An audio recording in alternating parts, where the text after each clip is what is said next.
And today Apple unveiled what they're calling the iPad Pro. Basically, it's a huge iPad, like an oversized, like really, this is an absolutely massive tablet. I've played with the Microsoft Surface all the way up to the Samsung Galaxy Note Pro, but this one takes the cake. Biggest traditional tablet out there right now. So with it being bigger, you get a couple of things with that. One, a much bigger, brighter, more impressive display. This is a 12.9-inch display diagonally with a resolution of 2732 by 2048, so more than Quad HD. This thing is packing more pixels than the 13-inch Retina MacBook Pro, and it is beautiful. Pretty much everything you look at on this display looks great.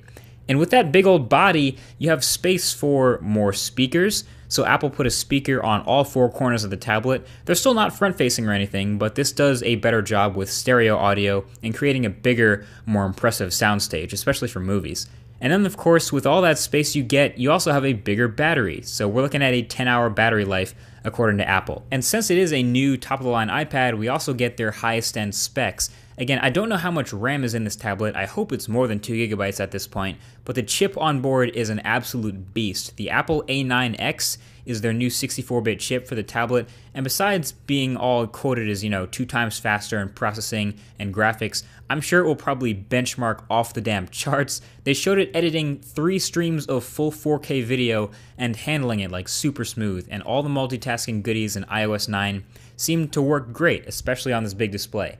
Now, the other thing that's turning heads with this iPad Pro, as I'm sure you've seen already, is the new first-party accessories. First of all, the iPad Pro is the first and only Apple product with this new little connector over here on the side called the Smart Connector. Apple is kicking off Smart Connector accessories with this smart keyboard that folds from a case, maybe reminiscent of a certain other keyboard fold-out case by a certain other manufacturer, Microsoft Surface Pro. But yeah, it's using the same key style as the new MacBook, so shorter key throws, no built-in backlight, no battery in this guy, but it's pretty thin and light, and it automatically pairs with the iPad when you snap it into the Smart Connector. Simple enough, Apple will sell it for $169. Then there's the Apple Pencil. Who wants a stylus? You have to get them and put them away, and you lose them. Yuck. Nobody wants a stylus, so let's not use a stylus. Well, so much for that. Apple is now going to sell this $99 stylus alongside the iPad Pro. And it's a weird one at that. Now, it seems to work really well with the iPad Pro, which it's built for. The demos showed that it's pressure sensitive and tilt sensitive, so you can write with the point down or shade stuff in with the point sideways and get varying levels of depth and darkness based on how hard you press. And it automatically pairs with the iPad.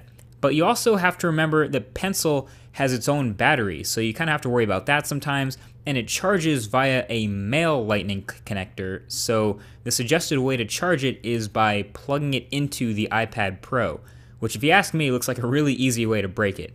Either way, at the end of the day, this tablet, as beautiful and amazing as it is, I'm having a hard time coming up with a target audience for the device. Like, is it a student who wants to replace their laptop with an iPad? Well, no, not really. It's an $800 tablet, not really in the budget. Is it a creative person's tablet or a businessman? I don't know. Basically, what I can tell you is it's just a beast for media consumption. Reading news, watching videos, playing games, anything that involves consuming media of any kind is enhanced with this iPad Pro, as you would expect from the bigger size.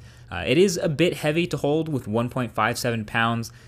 It's a little bit expensive, starting at $800, and you have to get the $1,000 128 gig version to get LTE. So I'm not sure the Pro in the name really means anything. It's just a bigger iPad. And for people that already love the idea of a big portable display, this one's even bigger. Please don't take pictures with this. Anyway, we'll see how it pans out in the full review. Let me know your thoughts, and also don't forget to check out my iPhone 6s impressions video, also from earlier today. Apple did announce 2 things today, so that's linked right below that like button.